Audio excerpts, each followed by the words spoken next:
Okay, welcome back to Inventory Fundamentals. So first of all, apologies for having to cancel the lecture this week, but what we're going to do is just finish off the slides from last week's lecture. And if you recall, last week we introduced the topic of the inventory or inventory fundamentals in our warehouse, and we started to classify our inventory according to a number of different categories. Looked at advantages or types of inventory functions, disadvantages, and also looked at the costs associated with it. So there was more than one cost.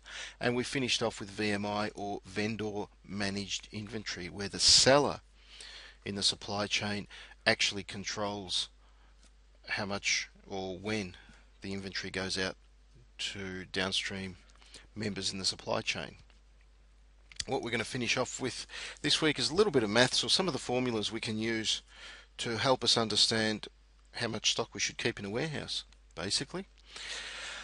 And as it says, it's a measure of effectiveness, so we can benchmark ourselves against other businesses or against time, so what we did in the past.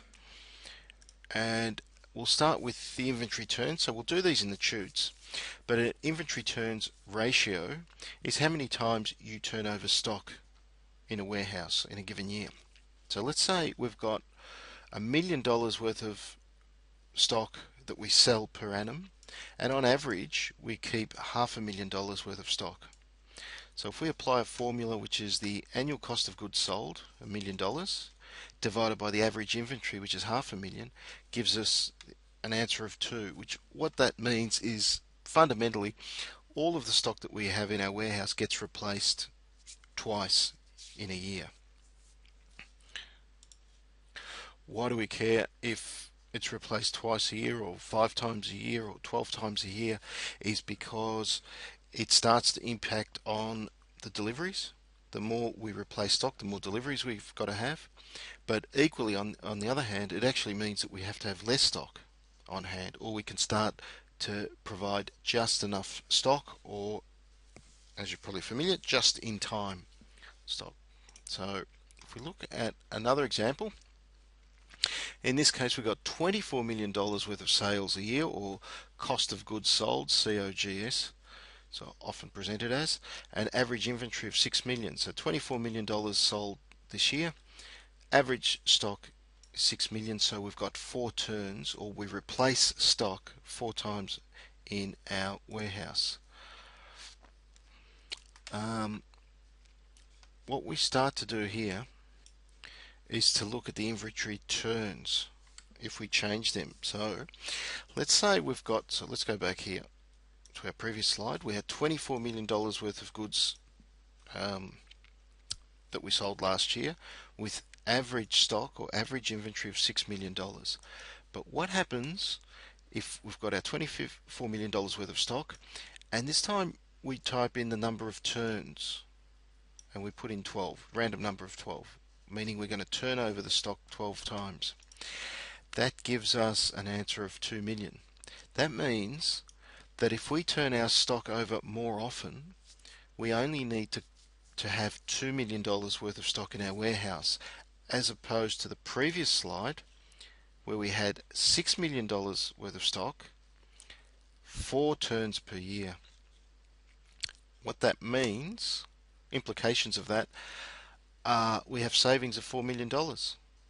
So we don't have to keep $4 million worth of stock in our warehouse. So in short, we can have a smaller warehouse, less stock, but have more deliveries coming in and out of our warehouse. And that could be an option that saves us money. May not be, depending on the type of product that we've got.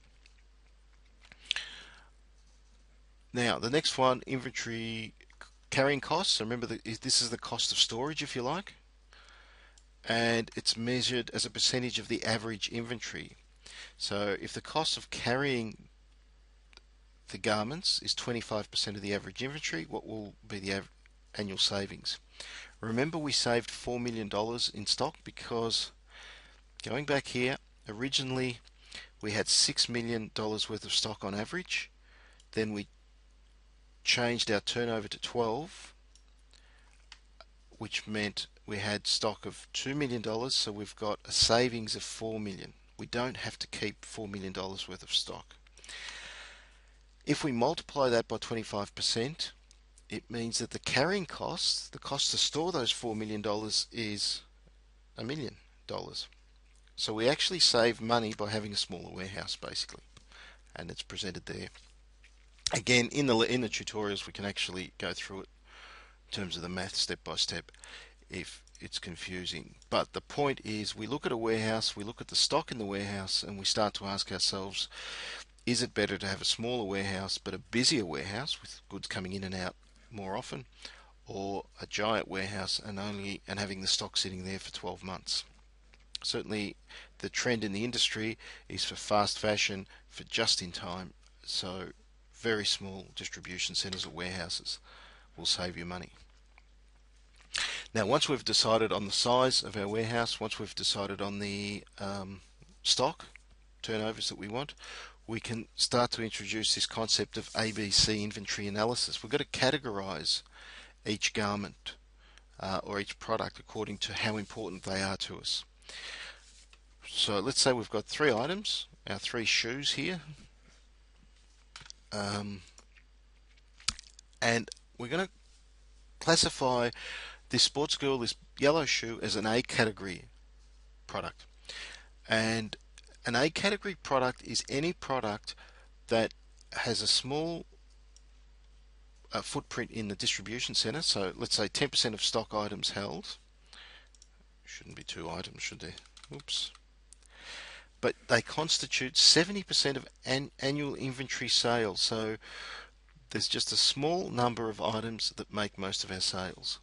Then we have a B category product, and this is 20% of stock items constitute 20% of annual sales. And this can be our little black Huntley canvas shoe slipper, if you like. And finally, our C category, not so hot shoes. They represent 70% of, if you like, the floor space or the product, yet they only represent 10% of our annual sales. If we look at it diagrammatically, it might make a bit more sense. Have a look down here. We've got percentage range of products. So if this is all of our products in terms of the range, 100% of our products, we've got A, B, and C product. And then on the y-axis, we've got the percentage turnover. So this is your sales. And we're saying that A shoe, remember the sports girl yellow shoe, represents roughly 10% of the stock. So if we had 100 shoes in our warehouse, 10 pair would be the yellow ones, is what this is saying. But those 10 pair represent just over 70% of our sales. So it makes most of the money. This is where we get our cash from. The B stock is 20% of the range. So again, if we had 100 shoes in our warehouse, this represents 20 shoes. And it represents 20% of our sales or percentage turnover. And finally, our C stock is 70 pairs of shoes out of the 100, which is these ugly looking shoes, and we don't sell many of them. So we make our money on our A stock, a bit on B, and not much from C. The question is, why keep our C stock? Why not just have A stock? And the answer is, if we go to, let's have a look at sports girl. I want to go back to a dress. Let's have a look at this gothic dress. Here we are, which doesn't look too gothic to me, but what would I know? And you'll notice $99.95 for the dress, but if you scroll down a bit, Sports Girl also offers you these other items. Now think about it. If this is their A product, this is where they generate most of their sales from, then these could represent B and C stocks. Okay, we might do one with the pink, the lipstick. It might be easier. Let's say they decide this is an A stock product. This is where they make most of their sales, good margins on it, high turnover, and if we scroll down, they've also got a lipstick sharpener for $3.95, and also a bag, a zip splatter bag for $9.95. That would definitely, the sharpener would definitely be your C stock. Not that important. We're not going to sell much of it, but it's nice to have because it accessorizes Sports Girl's range. the bags would be your B stock. So the customer would come in looking for a lipstick. That's where we make our sales, but could also pick up a few sales on these. Why we care is because in our warehouse we have to decide what goes closest to the door and what goes right up the back of the warehouse where all the cobwebs are and you never go. And basically your A items go up the front, B items in the middle somewhere, and C, you stick these right up the back. So even if there is demand in, say, a Logan Street store for some sharpen up pink sharpness, um, it's not essential. So even if we can't get to them, if it's a hassle to get right down to the back and we don't do it for another 3 days, it won't influence our sales to a great extent. Whereas if our Lygon Street store says we need 100 sticks of lipstick, our bombshell lipstick, then we're going to have to put it closer to the door. So ABC analysis allows us to categorize our products and start laying it out in the warehouse more effectively. Remember, if it might not be a big deal at one level, but if our competitor can get goods in and out of their distribution center quicker, then they save costs and prices can come down. And remember, we're in a globally competitive environment, so that's what we would be looking to do. So then it goes through the tables, which we'll do in the chutes as well, and I'll just show you in there. So what we're looking at in the chutes are our cotton on examples. These are the answers which are on Blackboard, but we'll go through some turnover and average inventory questions and also some ABC analysis there as well to do those. Okay, that's pretty much it to cover our first week on inventory fundamentals.